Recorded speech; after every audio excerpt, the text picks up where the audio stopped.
Hello, my name is Thomas. Welcome to British Culture. Albion never dies. If you listen to those background noises, you might hear that I'm somewhere slightly different than usual. I am down in London, and I am here opposite the SIS building, also known as the MI6 headquarters in the James Bond films.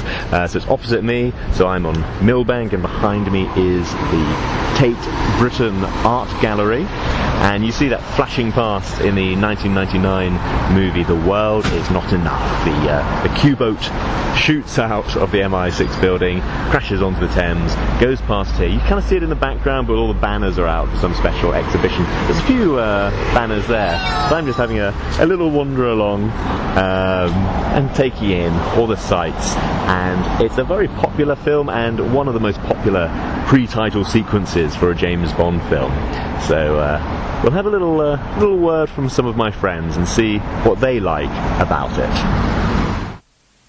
The World Is Not Enough is a amazing boat scene.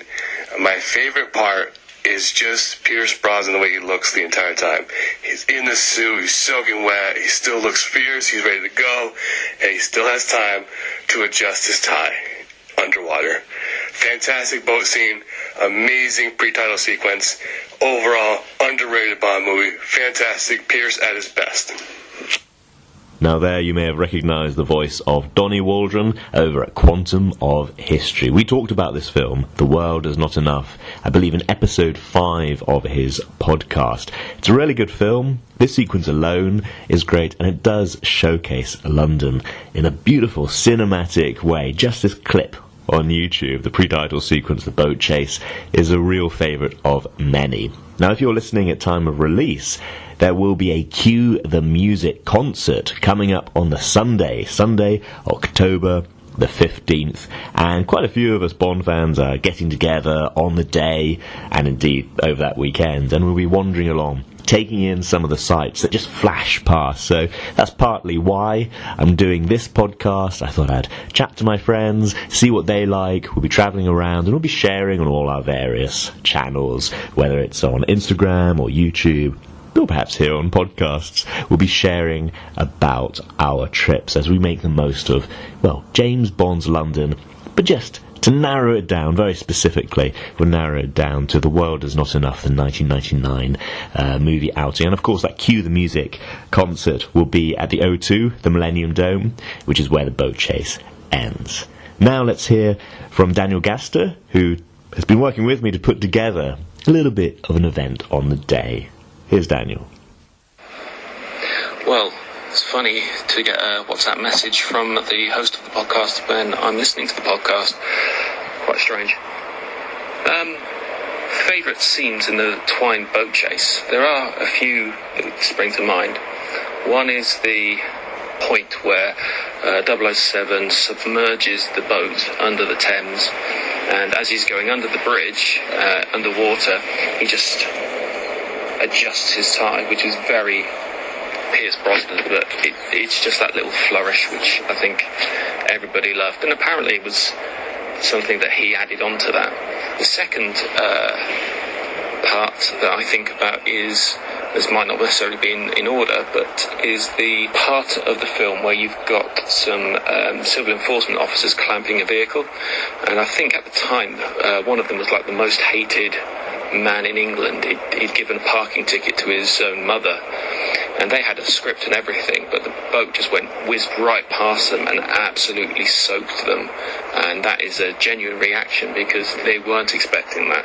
The final bit is when Bond is going through the market and then crashes through the restaurant, and then as it arrives back on the Thames, it is this beautiful scene of what was the Millennium Dome back then, and I think it was such a striking image for the time because it was really newly built, and you didn't realise at that point that that would be the climax of the chase. Thank you very much to Daniel Gaster for getting back to me on that, and indeed, he's been really driving the idea that we should all get together on Sunday, the 15th of October, before the Cue the Music concert, and go along the river and check out all these locations. I've really appreciated that. So thank you to Daniel Gaster, and he really reminded me of some of those key moments, because this was the first James Bond movie that I saw in the cinema. So I remember that ending of the boat chase as we see the Millennium Dome. At the time of filming, of course, it wasn't even fully completed, so they had to quickly put some of the white covering on it and then take it off and replace it with a real one. But also, I remember the boat landing in some little pond or something. It seemed really strange when you've got a great big river to have that ending where the boat crashes into a pond. However, I got exclusive insight into why we have it, because that water is part of the water filtration system, so there's no chemicals involved in the original Millennium Dome. There'd been a great kind of scare about, all kinds of chemicals being in drinking water and so on. So there was actually a really unique filtration system where all the water used at the Millennium Dome went through this series of filters, ponds, all kinds of stuff. Really interesting. And my father supplied that equipment. He was in heavy engineering at the time, water engineering, generally working in, say, the Gulf or Texas, places like that. But on this occasion, he supplied the stuff to the Millennium Dome.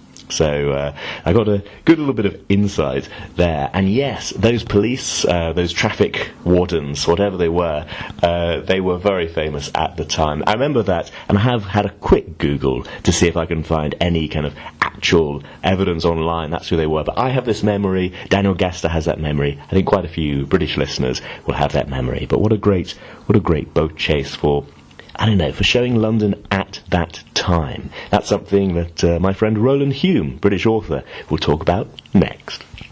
Hi Thomas, it's me, Roland, and I love The World Is Not Enough. I think it's just a wonderful James Bond movie. I think all the Brosnan movies were great, and this was one of the best. And one of the reasons for that was that boat chase through London at the beginning. I loved it. I think one of the cool things about James Bond films is that they are always achingly contemporary, and you couldn't get more contemporary than James Bond on the cusp of the millennium, having the Millennium Dome featured in the movie, this boat chase through London when London was at the zenith as a cool city, late 1990s, early 2000s, Britpop was cool, London was cool, and it was just really awesome to see James Bond having this cool chase through London rather than some exotic locale. So I don't know, I loved it. It was one of my favourite parts of The World Is Not Enough, which is one of my favourite Bond movies. Thank you very much to Roland Hume for giving me that insight. And you can find Roland Hume on Instagram and on YouTube with just the name Roland Hume, and of course you can find his books on Amazon. Now here's a gentleman you really should be following on YouTube, on Instagram, if you have any interest at all in the world of Mr. Bond, James Bond. Hello, this is David Zaritsky for the Bond Experience, and I've got to tell you, I love the chase scene from The World Is Not Enough.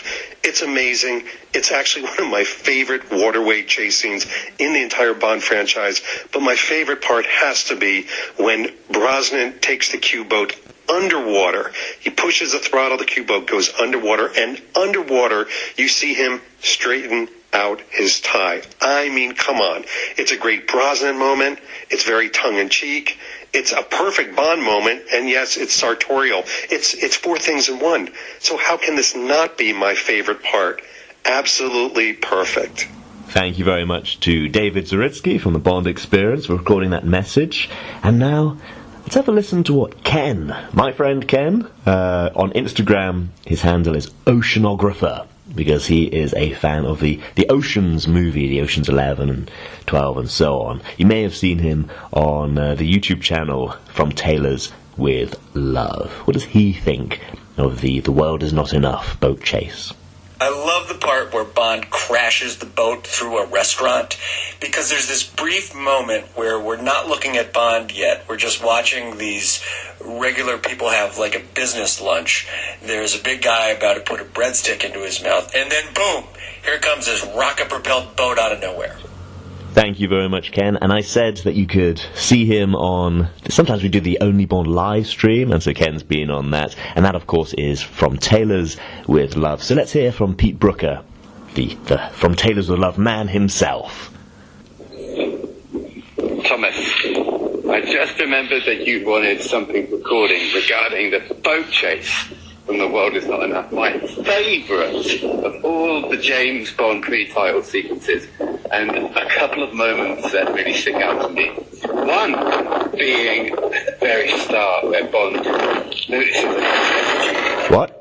At the very start where Bond notices the ice? And without even knowing what's going on, M has his back and just says, Moneypenny, stop Kane, you know?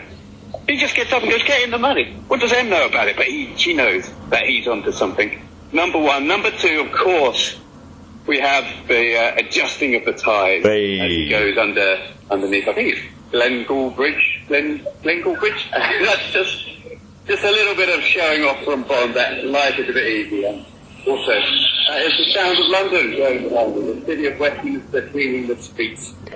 So that's it from me. Enjoy and go forth. And we will be going forth on the boat chase route itself, and points to Pete for knowing the name of the bridge that Bond goes underwater to avoid.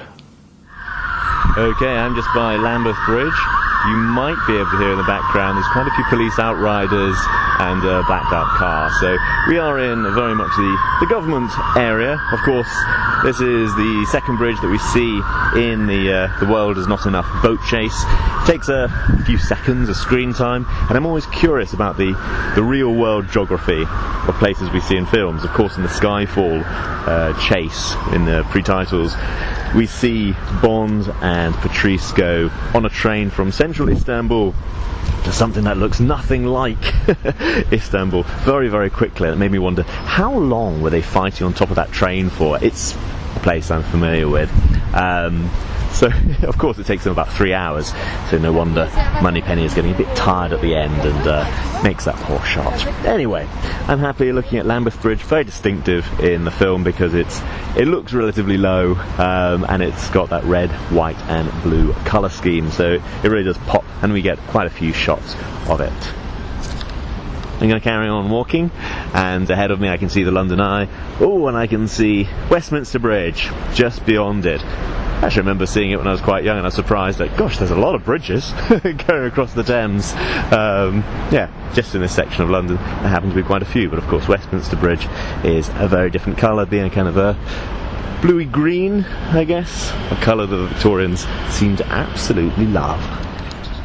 So, as I said when I was on location, this boat chase has a lot of bridges. We start off from Vauxhall Bridge, that's next to the SIS building, or MI6 in the film. It starts off from Vauxhall Bridge going towards Lambeth Bridge, which is kind of red, white, blue, and then it carries on underneath that bridge going towards Westminster, and the bridge that everyone's talking about where the boat kind of shoots underwater and Bond adjusts his tie, that is Glengall Bridge. That's on the Isle of Dogs, and that's towards the end of the boat chase, where the boat will ultimately go overland and head towards the Millennium Dome, now known as the O2. Anyway, for recording on location, I'm still in that central bit of London, walking along the Thames. I'm now just coming up to Hungerford Bridge. I'm a little bit past the Westminster Bridge.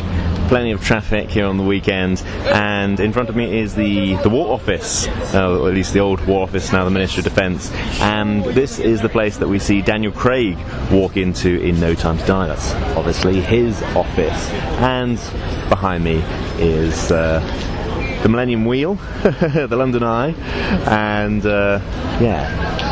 yeah, this is a place that's a very popular place for Bond films, and those shouts are cyclists attempting to shoot along despite all the crowds of tourists.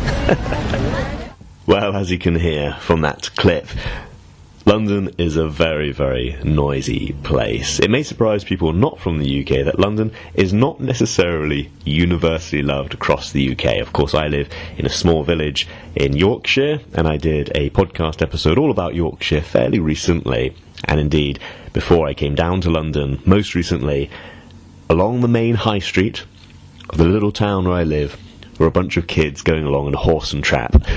It's a very, very different environment. Across the border, over in Lancashire, and you can hear all about that historic rivalry on that Yorkshire episode. In Lancashire, well, there's a soap opera called Coronation Street. Here's a compilation of people on that soap opera just saying the word London. I'm on my way to London. London? She's on her way to London. London? I'll go to London this afternoon. I'll be out your hair then. London? University College, London. London? We're going to London. London? Going where? London. London? I might give London a go. London? I've been banging on the Barlow's door for ages. There's no answer. No, she's in London. London? London. Why are you saying it like that? Why are you saying it like that? Well, of course, there are many joys in London, so indeed, seeing it in a film like this is a wonderful thing. I should say I do have actually a bit of a personal connection, because aside from this being the first Bond film I saw in the cinema, I did have, I suppose, what's now referred to as a bit of a James Bond experience. Of course, at university, I joined a University Royal Naval Unit. It's a naval reserves for people at university, so I had my training at Dartmouth and Raleigh and at sea. And the first time that I took the helm of a Royal Navy ship was actually starting off from around Tower Bridge and taking it down the River Thames, going past the Millennium Dome, now the O2, and going out to sea. This was a very, very memorable occasion, so I have to say I absolutely loved it. It did put me in mind of the film as it was going along, but it was just a brilliant experience in itself, and now it's more that when I watch the film I think of actually my own experience. It was a fantastic thing to take a coastal patrol craft, a P2000, down the Thames, and as I say, out to sea. Okay, so I'll play the movie in the background, and hopefully if you've seen the movie, that will help prompt your memory, but I'm going to talk us through it and talk about some of the sights we see as I've been going around London recently. And we start off at the section that Pete Brooker highlighted, where Bond is just having a little bit of whiskey in M's office, and he notices it's bubbling up because he's been handling the money that he brought in recently. King, the money! So in this office that we've normally seen as frankly a bit of a stuffy office, we see Bond just hurtling along. And there's Q just shaking his head. There we see Mr. King. Oh, he has all the money. What's going to happen next? For the first time in a James Bond film, we see MI6 directly under attack. I remember this being groundbreaking at the time. Of course, we've seen it since in Skyfall and Spectre. And out on the Thames there is a boat.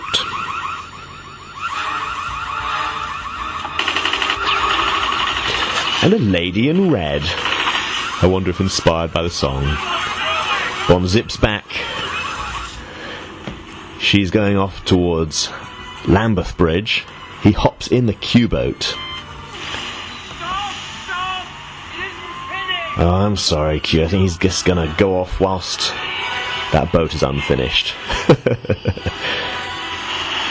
A brief view of the opposite side of the riverbank, where I hope to meet up with some friends, and they're going past the Tate Britain. The banners are all out for the exhibition. That is one of Britain's top art galleries, I believe free to enter, as it is a government one.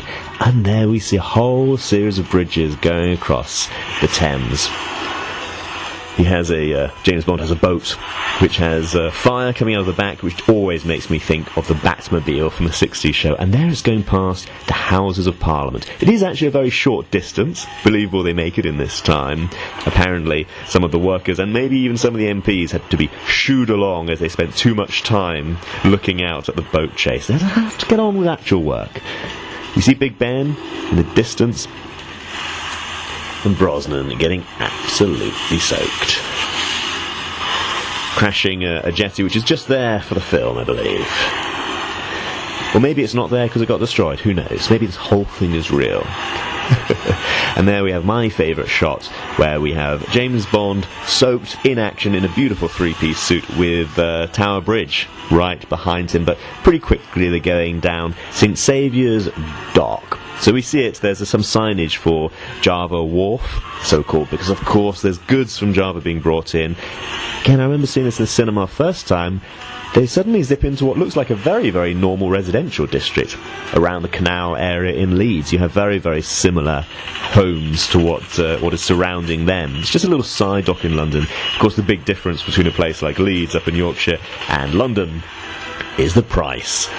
One-bedroom flats here start at over £1 million UK. So it's a nice little dock, a side dock that they're in, allowing them to do all the acrobatics as they shoot along. And apparently Brosnan got to do a fair bit of this himself, worrying some of the stuntmen, but having a fantastic time. He said, what's the point in doing this kind of a movie if I don't get to do this? Well, there's the lady shooting rockets, blowing up a few boats. Again, don't think I'll be seeing those as I wander about. And we start to see some of the taller buildings. Of course, for a long time, there were restrictions on how high you could build a boat. How high you could build a building in London. Of course, those restrictions have been lifted relatively recently. We are coming up to the bridge that lowers down. She gets through in time, but by the time Bond gets there, the barrier is all across. This is Glengall Bridge, across the Millwall inner dock, actually in the Isle of Dogs. He just pulls a lever, goes underwater. Yeah, this is the bit that all the fellas love. Adjusts his tie, and then resurfaces. Looking fabulous, of course.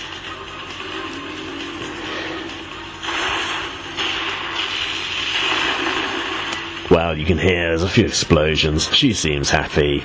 He cannot follow her directly. There's too much fire in the way. So he checks, well, what at the time seemed like science fiction, but of course it's science fact. As Cubby Broccoli famously described, Moonraker. It's an electronic map. Uses Google Maps to find a route.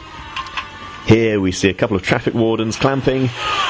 Oh, they don't get to say their dialogue.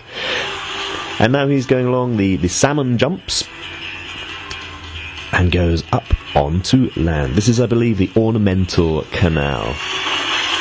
They have specially created a London Canoe Club shed, which he smashes through.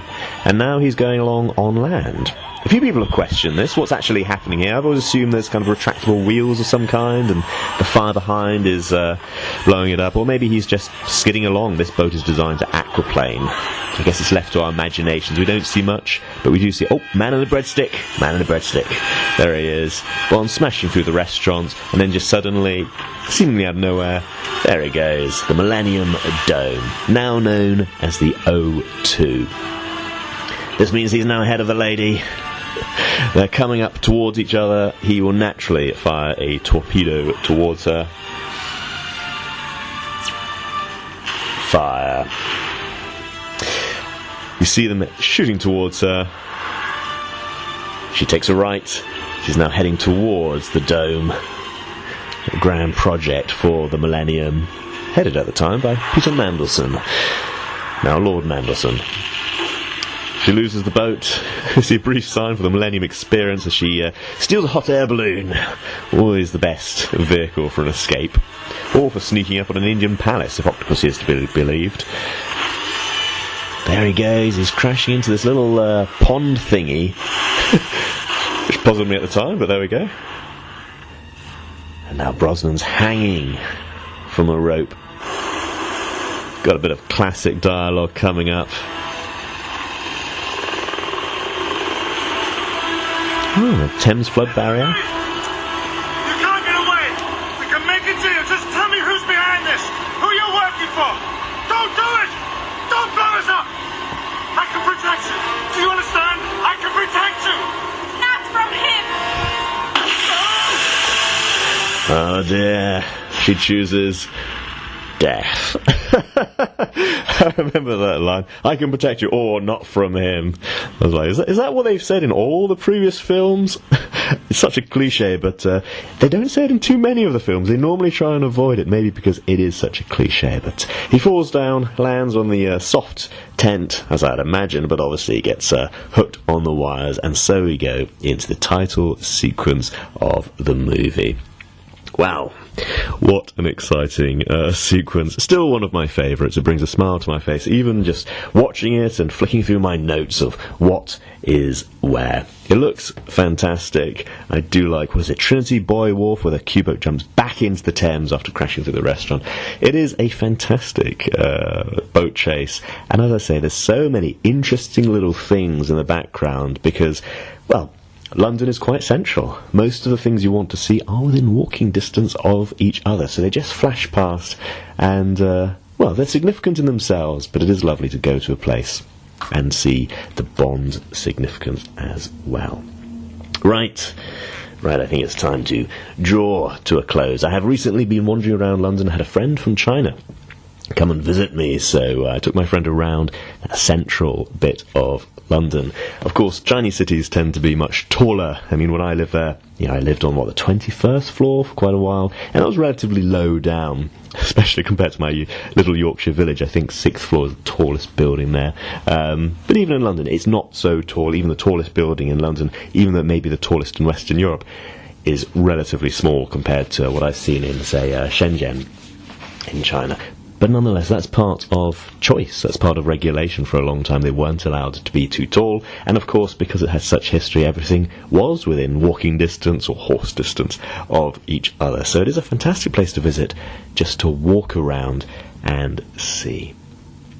The graphic for this episode, by the way, was designed by Mr. Gibbs, who on Instagram is known as Commander Bond _007. He's designed fantastic graphics for a number of members of the Bond community, and is a very, very talented graphic designer. So thank you very much to Mr. Gibbs for doing the Albion is not enough thumbnail, and you might see that around in a few social media pieces. Again, thank you to him.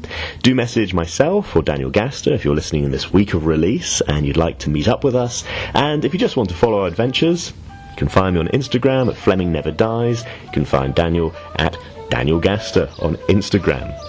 Thank you very much for listening, and I hope you enjoyed it.